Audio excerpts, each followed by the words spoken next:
setara. Ya, egaliter ini dalam konteks generasi 28 itu pernah ditawarkan juga oleh Sanusi Pane. Ya, Abdul Muiz itu juga pernah menawarkan hal yang sama ya. Jadi manusia baru Indonesia itu bukan hanya dari kelas intelektual, ya, bukan juga yang beretnis Jawa yang pernah menjadi perdebatan Sutatmo dan Cokro ya, Cipto ya tentang manusia bukan tentang Jawa ya. Jadi kalau manusia Indonesia itu harusnya ya lebih equal dan lebih setara ya. Dan diwacanakan Nyoto. Kemudian juga prototipe contoh ya. Jadi ada tokoh-tokoh dari generasi 28 itu yang memberikan contoh prototipe. Ini loh contoh manusia baru itu seperti ini. Kalau Nyoto jelas prototipenya itu adalah orang-orang yang tadi dibuang ke Bovendigul pada 1926 oleh Belanda dan mereka yang lari ke Australia. Dia menyebutkan ini contoh manusia baru Indonesia yang tadi dari saja saya sebutkan dia terpengaruh menyerah, pantang menyerah, kemudian juga tadi ya berjuang dan sebagainya. Sementara kalau Cipto ya, Cipto Mangunkusumo itu menyebutkan prototipe manusia baru itu adalah Abimanyu, tokoh Jawa ya, sebagai karakter satria murni. Kemudian juga Diponegoro itu juga menjadi contoh atau sampel prototipe dari Cipto Mangunkusumo. Sementara yang lain, ya Sanusi Pane ini melihat contoh prototipe manusia baru itu spiritnya lebih global, lebih transnasional ya. Ya, karena Sanusi Pane ini kan menyatukan semangat spiritualnya India ya, tetapi juga dari Faust ya. Dan Arjuna itu sebagai prototipenya. Nah, ini global tetapi prototipenya tetap Arjuna. Kalau Marco Kartodikromo yang student hijau ya, generasi 28 ya, kalau dia ini sebetulnya menembus lintas batas gender, tidak hanya laki-laki. Kalau kita perhatikan semua prototipenya tadi kan laki-laki yang digambarkannya. Kalau Marco Kartodikromo itu tidak.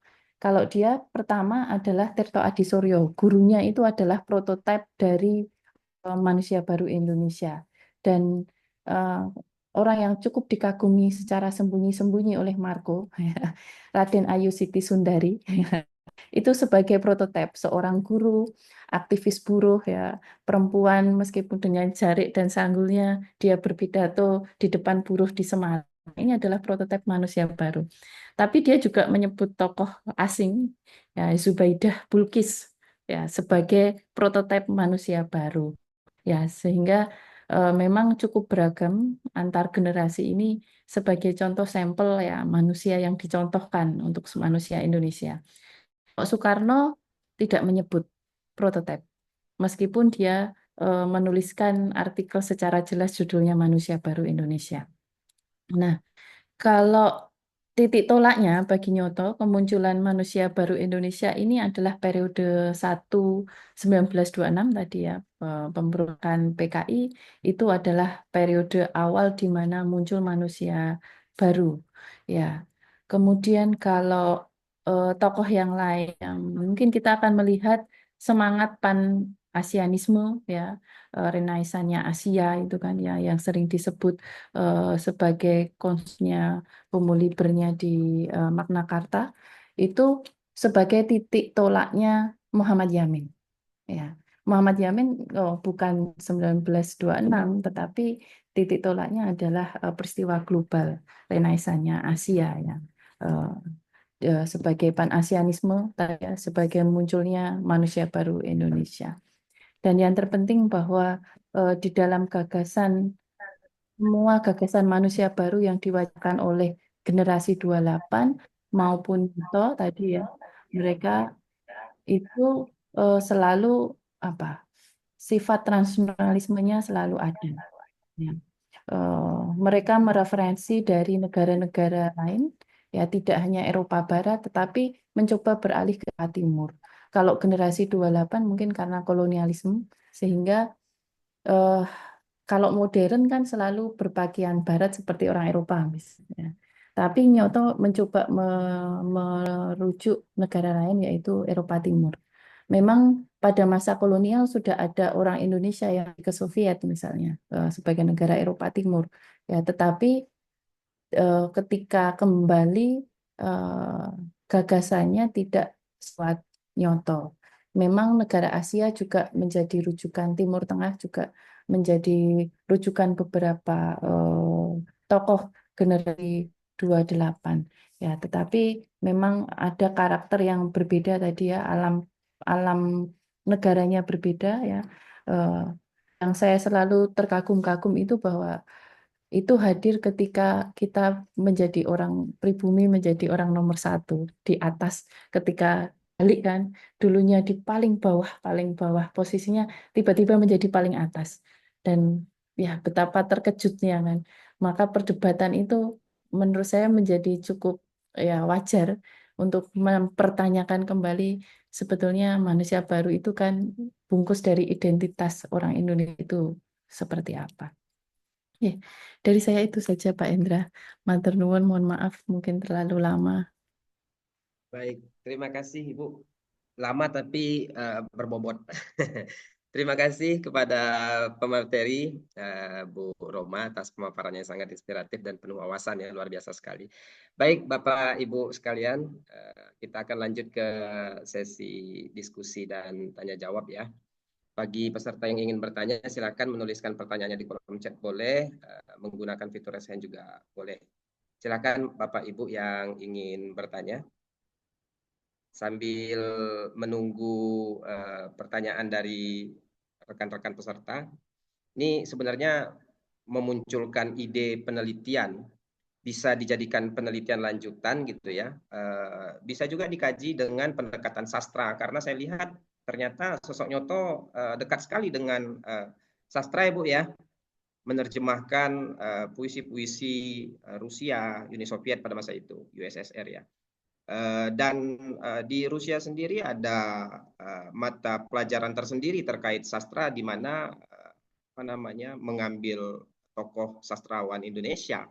Nah, itu menarik dikaji orang-orang sastra. Kemudian kalau sejarah jelas sekali ini kajian sejarah gitu ya. Eh, apa Usuluddin pemikiran saya rasa menarik juga karena kalau saya dengar tadi ternyata buku ini sejarah pemikiran jadinya Bu ya. Kalau buku Manusia Baru ini Bu ya lebih melihat sosok Nyoto dan pemikiran-pemikiran beliau. Menarik sekali. Mungkin ada pertanyaan dari para peserta. Kalau belum ada mungkin dari saya Ibu. Nih, Saya ya.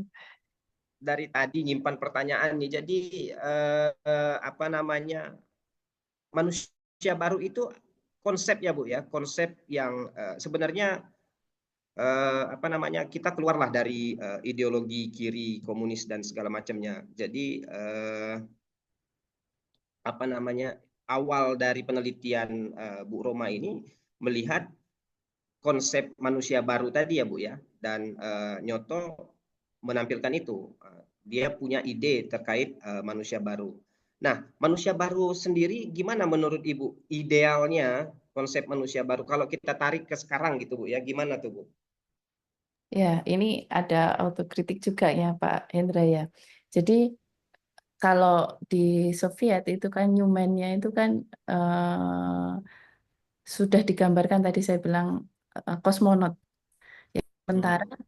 itu di periode 50-an mereka sudah ini loh kosmonot itu ya manusia baru gitu. Hmm, ya. Karena kan kita tidak sampai ke sana. Nah, bahkan sampai sekarang pun kita belum bisa ya meskipun sudah teknologi sudah cukup berkembang ya, Iya. kita juga tidak bisa bisa sampai ke sana. Maka ya eh, kalau bicara idealnya perdebatan tentang identitas Indonesia, manusia baru Indonesia itu adalah perdebatan yang tidak pernah selesai, saya bilang. Ya, karena mungkin tidak tuntas juga. Jadi di tulisan saya yang lain tentang bagaimana perdebatan Islam dan negara, itu ketidaktuntasan itu berefek sampai pada saat ini. Ya, apa sih definisi manusia Indonesia itu kan jadi menjadi pertanyaan besar. dan juga mungkin sifat-sifat konsumen kita yang cukup tinggi ya. Ya, Kita konsumtif tidak ya. ya konsumtif sehingga tidak terlalu bisa ya. Saya yakin memang di luar sana banyak anak-anak muda yang cukup kreatif, tetapi eh, ya untuk kemudian menjadi bagian wacana kebangsaan ini ya sampai sekarang memang belum belum ada begitu ya. Ini memang menjadi ya saya juga melihat sebetulnya Nyoto ini jauh tertinggal di periodenya kalau dibandingkan misalnya Eropa Timur ya kan. Yang ya mereka sudah ya tadi kosmonot itu manusia baru ya. Buruh perempuan bisa menjadi kosmonot perempuan pertama dan itu diundang ke Indonesia sebetulnya. Tapi bukan yang perempuan ya. Ya, tahun 1960 itu Soekarno sudah mengundang mereka ke sini. Ya, untuk bertemu dengan masyarakat dan sebagainya, mungkin sebagai inspirasi ya. Ya, jadi ya eh, mungkin kita adalah negara yang bingung siapa manusia Indonesia. Kalau saya melihat demikian karena perdebatannya tidak pernah usai dan tidak pernah tuntas ya menurut saya. Itu Pak Hendra nih. Dan saya Iya. juga bingung menjawab pertanyaan Pak Hendra. Ada yang Kotak. ingin Nggak tahu. Menarik, menarik sekali nih Bu. Jadi semakin bingung, makanya kita butuh diskusi nih Bu ya, supaya duduk ini kan. Konsep manusia baru ini seperti apa sebenarnya kan gitu. Ini ada yang mau bertanya kayaknya Bu. Dari ini Bu Wiwin atau Mbak Wiwin Mas saya. Wiwin. Mas Wiwin. Silahkan Mas Wiwin. Silahkan Mas. Di unmute aja Mas.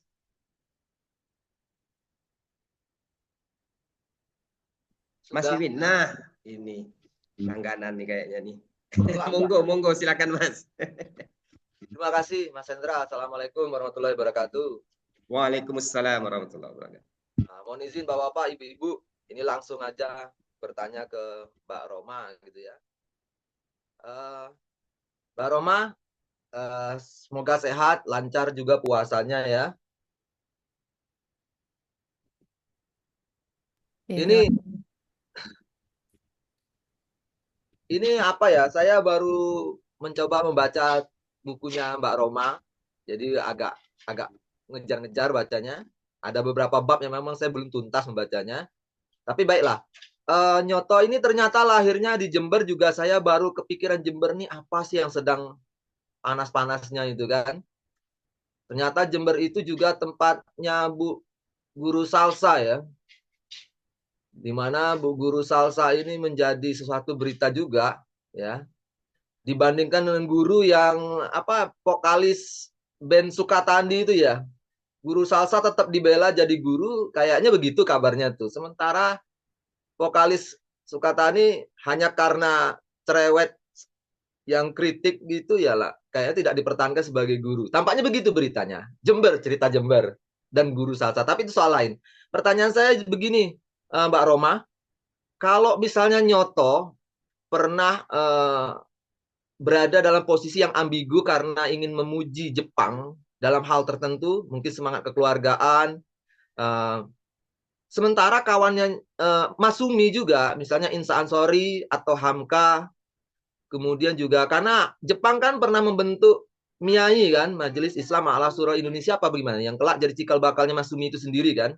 Nah, apa perbedaan pujian atau sorotan tentang posisi Jepang yang cukup punya hal yang bisa dipelajari bagi seorang Nyoto dibandingkan dengan tokoh Masumi misalnya Insa Ansori atau Hamka menggambarkan Jepang. Setahu saya posisi Masumi memuji, maksudnya posisi Hamka atau si Isa Ansori lebih memuji soal semangat Bushido atau yang mirip dengan jihad. Nah kalau Nyoto itu apa? Saya kira itu saja pertanyaannya. Terima kasih. Assalamualaikum warahmatullahi wabarakatuh. Kembali Mas Hendra. ini langsung Mas Indra atau Mas Indra dulu atau dikumpulkan. Halo, Pak Indra. Ya, saya nggak bisa unmute tadi. Mohon maaf. Saya mau unmute tapi nggak bisa. Oke, terima kasih Mas Wiwin. Mungkin langsung dijawab aja kali ya Bu Roma ya, supaya nggak numpuk nanti takutnya kelupaan. Atau Mari, gimana baiknya Bu? ya, Pak. Ya Mas Wiwin ya. Kalau Nyoto ya dalam semangat pan-Asianismenya itu yang menjadi dasar kewargaan itu yang dipuji sama Nyoto ya. Dan tadi mungkin karena juga di sisi lain ada kedekatan secara personal ya. Jadi karena dia menjadi penerjemah untuk tentara-tentara Jepang yang datang ke Indonesia ya, karena Jepang itu kan di Laut Jawa Utara itu kan dibom waktu itu, sehingga yang sampai ke sini itu adalah militernya banyaknya, yang administrasi itu kan tidak sampai ke Indonesia, maka pimpinannya adalah pimpinan militer. Nah, karena kedekatan individu sebagai penerjemah tadi, saya pikir cukup mempengaruh terhadap Nyoto secara pribadi, itu tentu saja. Tetapi yang dia sanjung-sanjung ini adalah semangat Asianya. Itu ada di, saya lupa ya Mas, saya lupa betul sama halamannya berapa. Itu ada syairnya Nyoto, saya sertakan boten ya di buku saya itu. Jadi Nyoto muda ini kan punya grup band dengan adiknya Mas Winarni. Rehan Win. Ya, itu punya di halaman 78. Ya, dia punya grup band. Kemudian ya, dia membuat lagu ya, syair lagu itu tentang cahaya terang timur raya ya. Bagaimana dia menyebut ya eh, apa musim bunga di Selam Bintana ini sudah tiba, itu sebetulnya cara-cara dia memuji nanti apa eh, eh, Jepang ya. Jadi banyak naskah-naskah syair lagunya, lirik lagunya yang dinyanyikan oleh adiknya. Adik untung masih ingat karena adiknya vokalis, Nyoto yang bikin syairnya begitu ya. Itu adalah lagu-lagu yang memuji Jepang, termasuk eh, dia menyebutnya wanita Asia Timur Raya, ya, digambarkan sebagai perempuan yang kuat dan sebagainya. Nah, maka saya bilang itu menjadi basis citizenship-nya gagasannya Nyoto begitu ya. Bahwa Asia ya, karena mungkin semangat tadi di balik Eropa Barat kemudian dibalik posisinya kan, maka Asia ini ya, Jepang ini menjadi sumber inspirasi untuk membebaskan dari kolonialismenya dan imperialismenya ala Nyoto pada periode itu ya. Maka saya juga tidak pernah melihat artikel-artikel Nyoto yang menjelekan Jepang. Nggak ada sama sekali ya. Lebih banyak kalau menyebut kolonialisme itu ya Inggris, Amerika, Belanda gitu ya. Eh, Jepang itu tidak disebut ya. Dan ini cukup cukup aneh juga ya. Dan sebetulnya memang banyak pemilih yang memang waktu itu pro Jepang. Jadi Nyoto kan tidak sendiri kalau kita lihat ya. Kenapa? Karena ya tadi memberi harapan baru. Kalau harapan itu kan memberi semangat baru juga. Nah, itu ada misalnya ya Soekarno, Hatta gitu. Awalnya juga sangat pro dengan Jepang semuanya ya. Karena ya Jepang menjanjikan sesuatu yang menjadi harapan baru bagi bangsa Asia. Semangat pan-Asianisme itulah yang menjadi pemersatu untuk melihat Jepang dengan cara lain.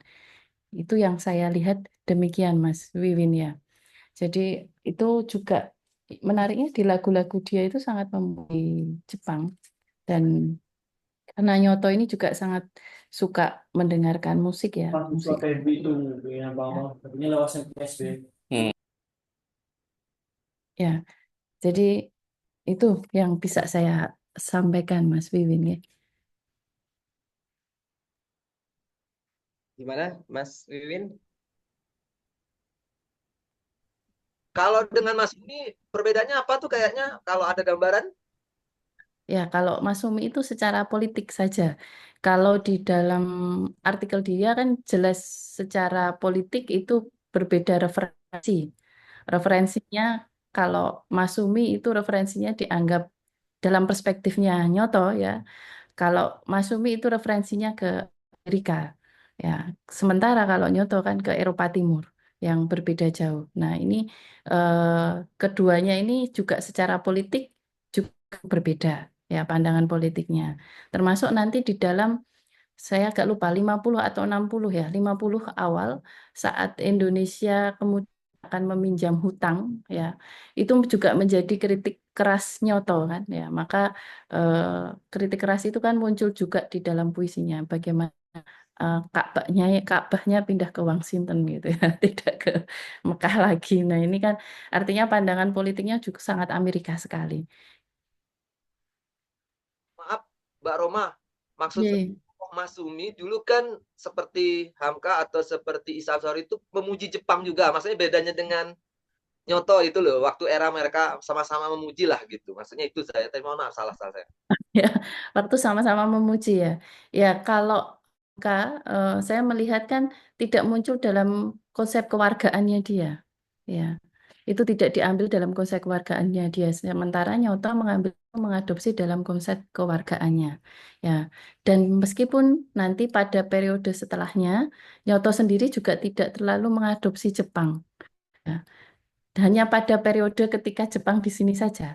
Fasenya nanti ketika Jepang lewat, Nyoto juga lewat begitu. Jadi itu Mas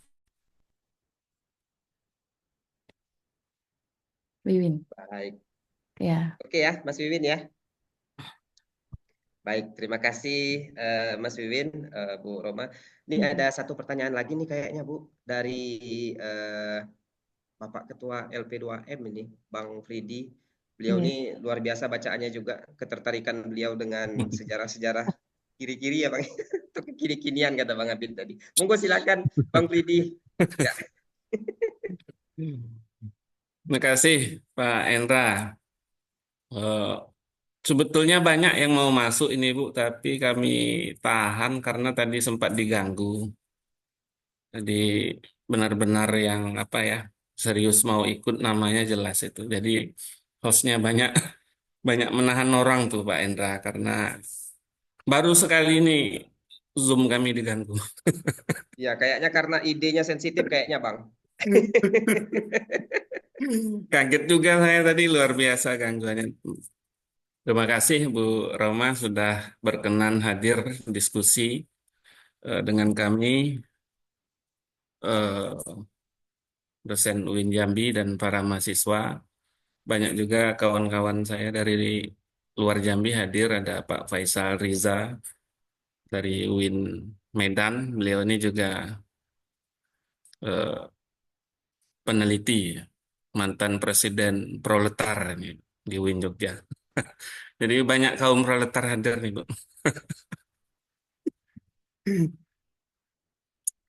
Saya ingin mengomentari judul. Sayangnya judulnya itu tidak ada kata nyoto, ya. Saya kalau tidak ada Zoom ini, saya tidak tahu gitu ya bahwa buku ini tentang nyoto ya, sehingga nyotois itu ya para penganut nyoto mungkin tidak tahu ya bahwa ini sebuah karya yang sangat penting ya untuk mengenal sosok nyoto ya. Setidaknya saya lihat ada dua buku ya tentang Nyoto yang secara jelas menulis Nyoto dan itu laku keras, Bu. Yang saya baca tentang Nyoto masih sangat sedikit, baru tentang yang ditulis Tempo itu penulis apa peniup saksofon di tengah prahara. Jadi bagi teman-teman yang belum kenal Nyoto ya kalau mau kenalan bisa di searching itu Nyoto peniup saksofon di tengah prahara ya supaya bisa connect dengan yang diomongin Bu Roma tadi. Eh, itu komentar saya yang pertama, mungkin tadi itulah bagian dari negosiasi ya. Kalau lihat dari judulnya saja Manusia Baru Indonesia, apa ya, masih sangat umum sekali Bu. Jadi benar-benar kalau jelas tagline-nya mungkin ke kiri saya sangat yakin buku ini apa ya. Karena setahu saya di pasar buku itu kalau yang bau-bau seperti itu langsung laris. Langsung laris. Kedua, saya ingin bertanya, apakah Nyoto ini terlibat dalam polemik kebudayaan itu tahun 1930-an ke atas itu, Bu. Saya tidak melihat tadi dan mungkin belum terbaca juga, Bu. Kebetulan saya sudah beli bukunya, eh, cuman datangnya baru 2 hari lalu ya, jadi belum tuntas bacanya. Apakah Nyoto ini terlibat dalam polemik?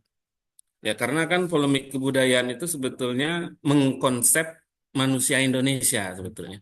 mau ke arah mana, mau barat, mau timur, kan itu alot sekali perdebatannya. Salah satu yang tadi Ibu sebut ya STA, dan juga Bung Sahrir juga terlibat dalam perdebatan ini. Dan eh, kalau kita bandingkan ya dengan para orang-orang yang terlibat di dalam polemik kebudayaan, ya katakan misalnya Sahrir, ya Sahrir itu kan di dalam Renungan Indonesia itu kan juga mengatakan bahwa dia sama sekali tidak ingin manusia Indonesia itu memakai budaya timur, tinggalkan saja. Kita lihat saja ke barat. Kalau kita mau maju, jadilah manusia barat, kata Bung Sahrir kan gitu, Bu. Ditinggalkan, bahkan Bung Sahrir itu sama sekali tidak melihat kampung halamannya, benar-benar dilupakannya. Berbeda dengan tokoh-tokoh Minang yang lainnya. Seperti Tan Malaka itu masih merujuk dia ke Minangkabau, ke alam Minangkabau. Konsep demokrasi Minangkabau itu masih dipakai oleh Tan Malaka.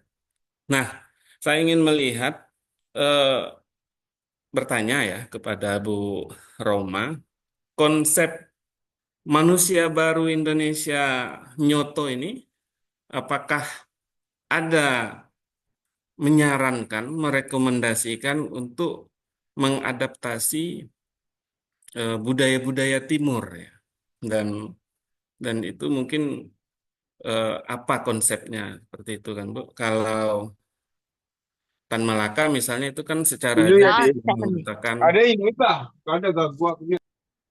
eh, konsep Madilog itu kan Bu. Itulah manusia Indonesia itu kan manusia Indonesia yang memiliki prinsip ilmiah. Dan itu sangat laku sekali konsep Madilog manusia Indonesia itu sekarang. Bahkan kafe-kafe di Jambi sudah ada yang nama Madilog. Ya, orang tidak tahu. Yang ngopi di situ tuh saya tidak tahu apakah mereka paham Madilog itu apa gitu ya. Tapi laku, menular ke generasi muda. Nah, tagline-nya itu seperti apa Nyoto ini? Kalau tadi seperti Tan Malaka itu ada Madilog. Terakhir, dua lagi Pak Enta. Manusia baru di ujung ibu, kesimpulan ibu itu saya lihat di buku ini eh, ada statement ibu apa ya? Sepertinya bisa tidak update atau kembali ke manusia lama gitu ya. Di tengah era digital, society apa ini? Revolusi Industri 4.0, ya gagasan Nyoto ini tentang manusia baru itu bisa tidak update ya kan? Tadi kalau kita lihat misalnya konsep Tan Malaka itu terus update ya. Kalau ini bisa out of date gitu ya. Gagasan-gagasan Nyoto tadi tidak relevan lagi gitu ya. Gagasan manusia baru Indonesia itu untuk kita sosialisasikan seperti itu. Nah, yang terakhir gitu Bu, tadi saya membaca pengantar Ibu ini luar biasa tadi di buku sampai ke Belanda gitu Bu, mencari arsip.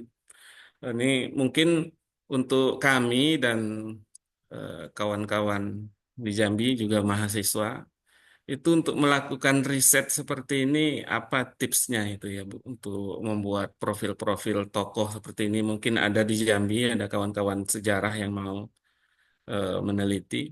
Saya lihat ini bertahun-tahun katanya Ibu mengumpulkan data gitu ya. Itu pergulatan risetnya seperti apa Ibu ya? Apalagi Ibu memang apa ya, turun juga ke lapangan mewawancara keluarga Nyoto dan tentu saja itu tidak gampang. Orang itu pasti tertutup, pasti takut diwawancara. Saya rasa itu Pak Indra, mohon maaf ini agak banyak karena saya sangat tertarik ya bukunya menarik sekali. Terima kasih Bu Rama. Terima kasih Bang Fridi. Mungkin langsung aja ya Bu Roma ya. Oke, terima kasih Pak Fri. Ya. Mohon maaf kalau jadi diganggu Zoom-nya ya. Saya sebetulnya memang selalu menolak untuk bedah buku ya, karena yang meminta teman lama, maka saya ada itu. Karena saya pikir sudahlah ini jadi bagian apa amal saya untuk pemikiran sejarah begitu. Ya. Dan baru kali ini Pak Fridi saya menerima untuk membahas buku ini. Jadi pertama kali ini sebetulnya. Nggih. Jadi memang kalau di sampul yang pertama tadi ya proses negosiasi yang sangat panjang ya. Tadi saya juga ya karena mungkin diterbitkan oleh kayak lembaga yang cukup besar yang punya pertimbangan yang lain begitu ya. Dan juga kalau Pak Fridi browsing itu ada sampel yang berbeda, ada gambar orangnya kan ya. Eh, ini sampulnya nggak ada gambar orangnya, tiba-tiba warnanya coklat aja gitu kan, dan judulnya juga nggak ada. Nah ini eh, ya, akhirnya saya waktu itu berpikirnya gini, Pak Fridi. Kalau dulu mungkin saya sangat idealis ya, Pak Fridi. Yang buku sebelumnya itu saya terbitkan sendiri. Kalau kamu nggak mau, saya terbitkan sendiri sehingga saya punya hutang banyak untuk nerbitin yang buku pertama.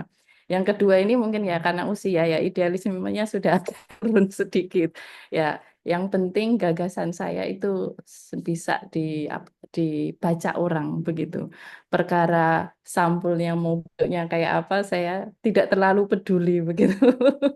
Ya, kalau mau yang penting isinya jangan sampai berubah saya minta. Ya, itu akhirnya katanya demikian dan saya juga menyetujuinya ya. Ya, akhirnya jadi yang seperti ini begitu. Mungkin tadi tidak terlalu menjual karena punya pertimbangan khusus ya sebagai pencetaknya itu. Ya, jadi ya mungkin saya nggak bisa cerita detail. Ya, itu 1 tahun sendiri bernegosiasi lah. Akhirnya jadi seperti itu. Nggih. Lalu kalau untuk risetnya, saya jawab yang gampang-gampang dulu aja deh. Ya, risetnya itu memang saya mulai tahun 2008, Pak Fridi. Ya, ini sebetulnya menjawab rasa penasaran saya terhadap sosok Nyoto. Jadi sebelum Tempo menerbitkan, saya masih ingat waktu itu Amazon Lubis itu sempat mendatangi saya karena kamu sedang riset ini. Kamu mau nggak nulis di Tempo waktu itu edisi Nyoto? Tapi saya bilang maaf, data-data saya itu belum siap saya olah sehingga saya eh, belum mau bergabung waktu itu ya. Dan saya cukup senang Tempo memulai itu. Artinya orang kemudian sudah mengenal Nyoto lebih dulu dan ada satu sebenarnya tesis yang di UI ya itu juga menulis tapi berbeda juga ya. Dan kalau saya sendiri ini di 2008 ya saya biayai secara mandiri Pak Fridi ya. Jadi karena mungkin eh, penasaran ingin tahu itu dorong saya sama sebetulnya sama kayak buku sebelumnya eh, untuk mencari data. Ya, saya selalu percaya semesta alam mendukung. Kalau saya berusaha bersungguh-sungguh pasti akan ada jalan keluar begitu.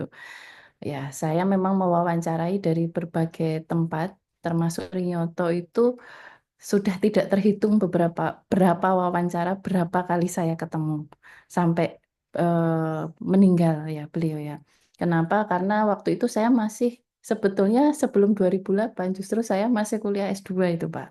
Ya, saya di Jakarta itu kalau UN atau kalau selang kuliah saya datang ke rumah eh, istrinya Nyoto, kemudian saya melakukan wawancara. Kadang-kadang hanya 1 jam, setengah jam ya.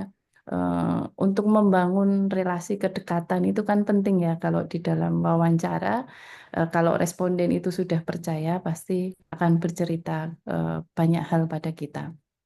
Nah, saya ke sana itu eh, saya tidak tahu sudah berapa kali. Pokoknya kalau saya tidak ke sana itu mulai di WA. Kenapa kok tidak ke sini begitu?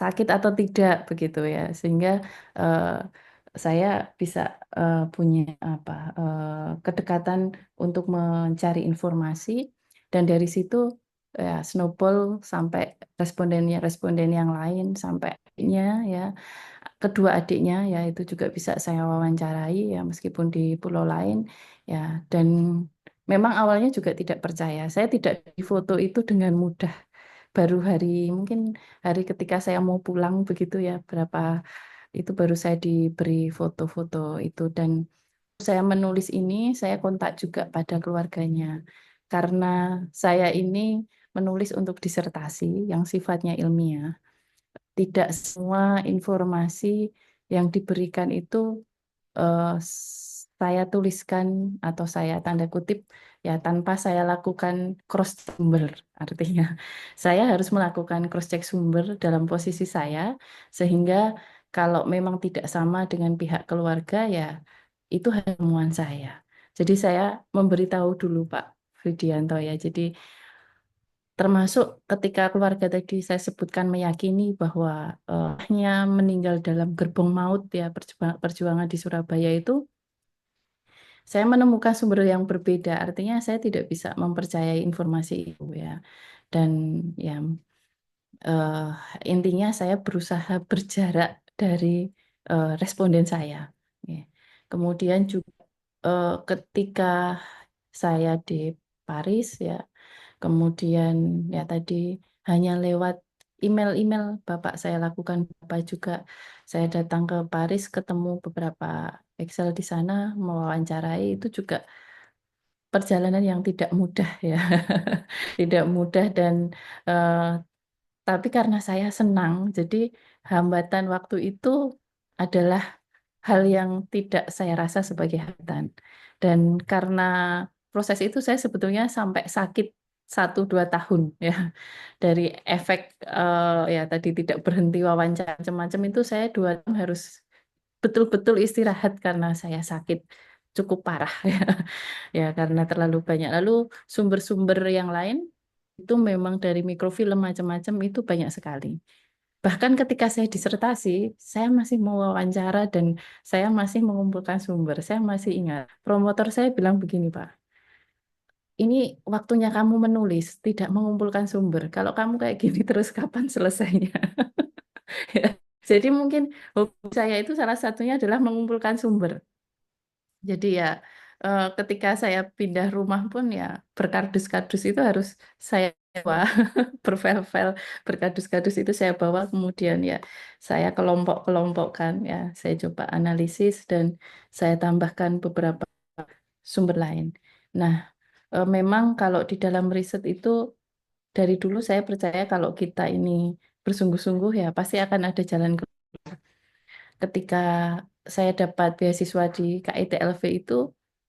Ya, saya tidak tahu kenapa saya yang ditawari. Dalam hati saya mungkin Pak Heng hanya melihat saya bersungguh-sungguh itu saja. Karena saya tidak setenar orang-orang lain ya, tidak punya karya yang monumental seperti orang lain begitu ya. Karena mungkin kesungguhan saya saja maka saya diberi tawaran itu untuk menyelesaikannya. Dan yang ketiga tadi ya tentang Barat dan Timur di 1930, Nyoto belum ikut perdebatan ya karena lahirnya baru 1927. Jadi usianya masih sangat muda sekali untuk terlibat di dalam generasi 28. Sebetulnya konsep generasi ini yang saya tambahkan ya. Ini dari eh, West End yang maaf ini kok ketutup ya yang dia sudah membagi sebetulnya generasi 28 ya, kemudian juga generasi 45. Saya menambahkan satu yaitu generasi hibrid tadi. Ya, ini yang kemudian saya kembangkan ya dan eh, di dalam perdebatan itu sebetulnya kalau Nyoto ini tidak anti Barat maupun tidak anti Timur, tidak sangat timur juga. Karena begini, dia itu nonton film Hollywood juga sebagai dia suka cari cabang begitu ya. Dan dia juga eh, sangat menyukai musik klasik Eropa Barat toh. Ya, musik klasik yang dia sukai ya. Kemudian ya dia juga tidak pernah ya tidak pernah juga rujukannya ke timur ke Cina juga. Meskipun Cina kan waktu itu merdekanya sebetulnya lebih lambat daripada kita kan. Ya, kita lebih dulu. Nah, tapi dia juga mereferensi ke timur juga. Memang lebih banyak negara-negara kiri ya yang dia referensi untuk mungkin karena kedekatan ideologinya tadi. Ya, tetapi Nyoni tidak anti barat, tidak anti timur. Dia sebetulnya mengkonsumsi film Hollywood ya, meskipun di sisi lain juga mengkritiknya dengan tajam ya. Kemudian ya ada semacam kontradiksi. Maka saya juga mengajarkan pada saya bahwa ternyata itu tidak hitam atau putih. Seperti saya mendapat materi pelajaran di buku SMA. Kalau di buku SMA semua tokoh itu baik ya. Ya, saya selalu bilang ke mahasiswa saya ini sulit ya mengajarkan sejarah Indonesia karena tokohnya itu tidak ada cacatnya sama sekali. Padahal manusia yang humanis itu pasti tidak sempurna, saya gitu kan. Ya, ini juga melihat sosok Nyoto ini, saya berusaha melihat dia sebagai manusia yang humanis. Ternyata dia tidak hitam atau putih. Kalau di dalam gambaran mungkin dalam buku saya dulu karena konsepnya bagaimana membela lekra ya, sehingga seolah-olah sangat anti barat sekali. Tapi sebetulnya di dalam buku ini, dalam kehidupan kesehariannya, ya dia tidak barat juga. Ya, dia cukup dekat dengan barat. Mungkin lebih dekat dengan Ki Hajar. Ya, Ki Hajar itu kan tidak anti Barat. Dia selalu ambil yang baik-baik dari Barat gitu kan, untuk menjadikan manusia merdeka yang lebih baik. Nah, Nyoto agaknya juga lebih ke arah pola-pola bahwa ya dia ingin apa? Dia cukup lekat dengan Barat, Timur ya, tetapi secara politik ini beda membicarakan Nyoto sebagai manusia pribadi dan politik. Secara politik kalau gagasannya terpengaruh Barat, tapi secara politik praktisnya ya, secara politik praktisnya dia sangat anti Barat. Jadi ada ya, ya tadi ya manusiawinya dia di situ justru saya melihat ya manusiawinya Nyoto muncul ya. Bukan orang yang sangat wanti sekali mainstream ya, tapi ternyata dia mengadopsi hal-hal yang lain ya. Itu yang saya dapat ya Pak Widianto ya. Jadi memang prosesnya panjang dan saya cukup senang ketika bisa menyelesaikan buku ini karena saking banyaknya sumber, saya itu kesulitan mengidentifikasi sumber saya, Pak Widianto. Saya harus menerjemahkan, mentranskrip wawancara yang dari tahun 2008 itu banyak sekali ya. Ya, meskipun nanti hanya saya pakai satu dua, memang saya punya catatan ya. Tapi kan saya harus mendengarkan ulang. Kemudian artikel-artikel yang saya baca ribuan itu, ya itu cukup melelahkan juga.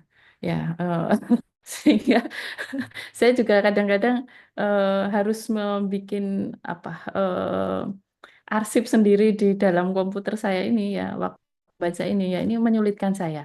Itu baru sumber yang apa yang artinya bukan sekunder. Sementara ada sumber-sumber sekunder yang konseptualis mungkin buat adik-adik ya. Saya itu ya sekarang saya merindukan masa-masa itu. Agak tertib waktu itu, tidak seperti saat ini. Dalam sehari saya harus membaca 1 sampai 2 artikel. Lalu saya resum, sampai sekarang masih ada, Pak. Saya resum judulnya apa, hanya 1 2 lembar. Jadi ketika saya mencari data yang saya butuhkan, saya tinggal searching saja di laptop saya itu sudah ketemu, seperti Google. Gitu. Ya. Kemudian juga untuk data-data dokumen, saya rename semua, ya, itu berdasarkan kata kunci. Sampai sekarang ya, saya mencari tentang topik perempuan, saya searching saja di laptop saya perempuan, begitu muncul semua dokumennya. Nah, ini kan kalau orang sejarah, ada sejarah Islam juga, kita juga harus bisa melakukan pengarsipan yang paling basic ya, yang memudahkan kita untuk melakukan proses penelitian. Dari awal ketika saya mengumpulkan sumber, saya itu sudah punya kardus yang berbeda-beda. Jadi kardusnya itu kardus A, B, C, D ya itu berdasarkan tematiknya, Pak. Kan kadang kalau sudah cari data sampai malam itu capek ya sehingga saya nggak mungkin kan langsung merangkum. Itu hanya saya masukkan saja. Oh ini tadi temanya di kardus A, saya masukkan ke situ, blung gitu. Di folder juga sama. Saya masukkan ke folder A. Nanti baru kemudian oh kalau A ini tentang ini. Sehingga saya mudah ketika mencek mencarinya kembali ya.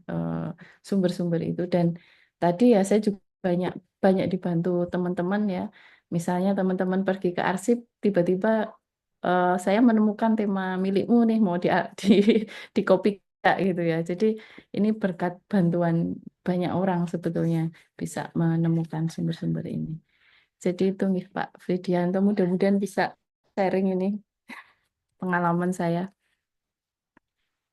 Baik, Bu Roma. Gimana, Bang Ridi? Oke, terima Oke, kasih. terima kasih Bu Rama.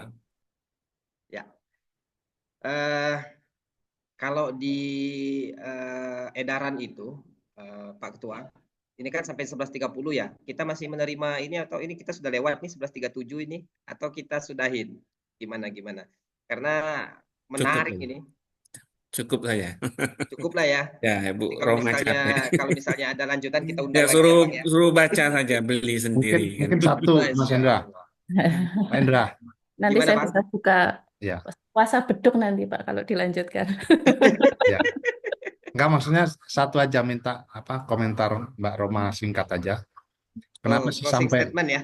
ya sampai apa sampai tadi kan juga banyak gangguan sebetulnya sebelum kita mulai tadi ke Ya. Zoom dan itu kan baru kali ini kita alami. Kenapa sih banyak orang takut soal kiri, soal komunis, kira-kira gitu. Gimana pandangan Mbak Roma yang banyak riset soal itu? Saya sebetulnya nggak risetnya cuma itu Pak, Mas Abid nggih. Saya sebetulnya juga riset tentang Islam ya. Meskipun mungkin tidak sedalam teman-teman di UIN ya, tapi saya juga melakukannya dari segi historis dan riset tentang perempuan, pendidikan dan lain-lain ya. Ya, sebetulnya kalau saya sendiri kalau kiri itu kan saat ini memang menurut saya tidak berlaku lagi ya. Ya, jadi ya sudah tidak seksi lagi lah di pecanturan politik. Maka sebetulnya ya tidak perlu ada yang ditekankan ya. Toh sebetulnya kan ini bagian sejarah yang nggak bisa dipungkiri. Bagaimanapun juga memang di dalam proses perjalanan kita menjadi saat ini di belakangnya ada perjalanan panjang. Ada perdebatan-perdebatan yang luar biasa yang tadi saya bilang tidak selesai tadi ya, sehingga melahirkan kita saat ini. Maka ya tidak ada salahnya kita belajar dari proses perjalanan itu. Itu saja Mas Abid dari ya, mudah-mudahan bisa menjawab. Oke, matur suwun. Terima kasih banyak Bu Roma. Baik Bapak Ibu, kita sudah lewat 9 menit nih karena saking asiknya diskusi ya, karena memang isunya menarik sekali. Baik Bapak Ibu, terima kasih yang sebesar-besarnya khususnya kepada narasumber kita pada hari ini. Bu Roma, terima kasih banyak Ibu atas ilmu yang dibagikan. Sama. Kemudian serta kepada seluruh peserta yang telah mengikuti webinar sampai jam 11.40 ya, sangat antusias sekali.